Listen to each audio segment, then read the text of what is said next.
This is Veronica Morningstone, investigative reporter for the Dan Wetzel College Football Podcast.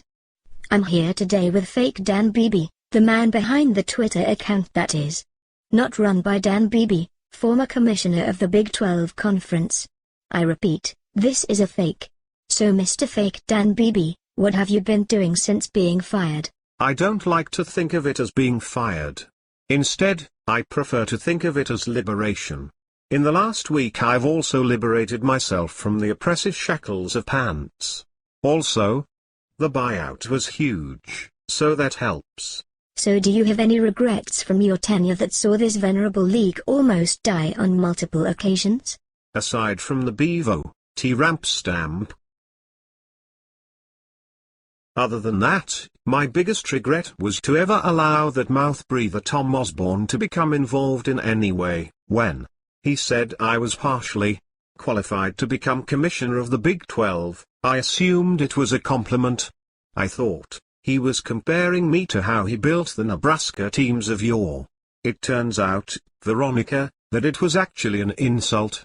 Oh, and Baylor. Not a day goes by that I didn't regret Baylor. Always Baylor. Let's play a little word association. I'll say a name, and you offer up a reaction. First, Texas Athletic Director DeLoss Dodds. I can't really go into too much detail about my relationship with DeLoss, as my buyout has a don't mess with Texas clause.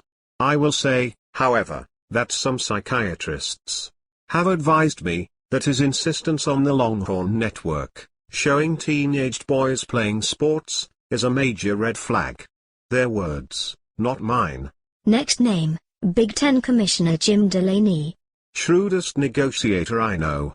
Countless times we offered to throw Kansas State and Iowa State in as a package with Nebraska, and he never bit.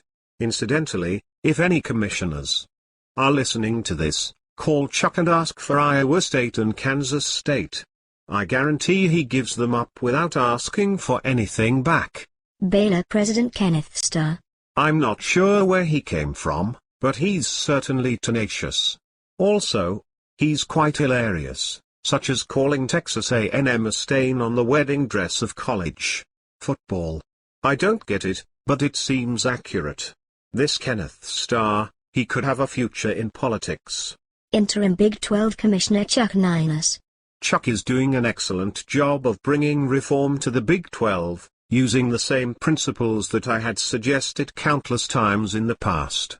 As for why they might be listening to him and not me, I can only surmise that he's plying them with liquor and the company of escorts, and I wish I had thought of that first. Next name, Jack Daniels. A trusted confidant and loyal advisor to Danny Dan, through thick and through thin.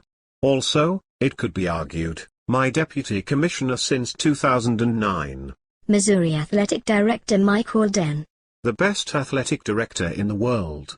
I see Missouri's move to the SEC is now inevitable and imminent. Just like the great ship Titanic, churning mightily from England to America. Yes, there's absolutely no way Missouri can screw up this courtship with another conference now. Now a math quiz. How many beers did you drink the night you decided Notre Dame would be willing to give up generations of independence to join the dysfunctional Big 12? Truth be told, beer's not always my thing. Not when I can concoct a special drink called Danny Dan Juice, which I'll share the recipe for with you. It used to be Chardonnay, Tang, and Four Loko back when Loko still had the caffeine in it. But then those kids died and they took the caffeine out. And then the Big 12 started to go downhill, so I've gradually been phasing out the other ingredients and phasing in bourbon. I've recently developed an alternative cocktail called Danny Dan Drank, which is Franzia, cake-flavored vodka, and red NyQuil. Now, Veronica, let me tell you, that'll send you to some faraway places. Last question for you, Mr. Fake Dan Beebe. Oklahoma against Oklahoma State. No matter what, it should be a huge success for the Big 12 Conference. But who you got? This is the state of Oklahoma we're talking about, so I'm picking the same winner of that game every year, illiteracy. I'm personally hoping that the game gets called on account of everybody involved contracting gonorrhea. Mr. Fake Dan Beebe, thank you for joining me today on the Den Wetzel College Football Podcast. Thank you, Veronica. Goodbye, Big 12. I miss none of you. And I really don't miss Nebraska.